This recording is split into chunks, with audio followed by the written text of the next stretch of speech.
موقع مشاهير المهتم بأخبار الفنانين العرب بأن هناك خبرا سار نوعا ما بخصوص قضية سعد المجرد، والذي قد يستفيد منه المحامي المكلف بالدفاع عنه والقاضي بإبعاد تهمة الاغتصاب عن لمعلم. ويتعلق الأمر حسب مقرب من لمعلم بأن الفتاة الفرنسية تتهمه ليست سوى ممثلة أفلام إباحية تقوم بإقامة علاقة مع الزبائن مقابل مبلغ معين من المال، وهذا يعني أن إقامة علاقة جنسية مع لمعلم كان برضاها وليس بالقوة.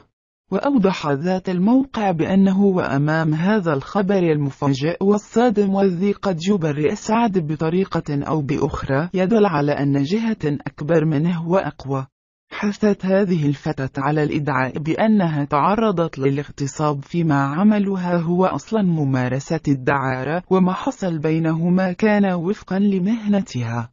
وختم الموقع بالتوضيح بأن العديد من الأشخاص استفادوا من الإطاحة بسعد المجرد وسحقه لإبعاده عن الساحة الفنية، خاصة بعد أن تمكن من الوصول إلى نجومية وشهرة لم يتمكن أحد من بلوغ. إذا أعجبك الفيديو لا تنسى الإعجاب والتعليق،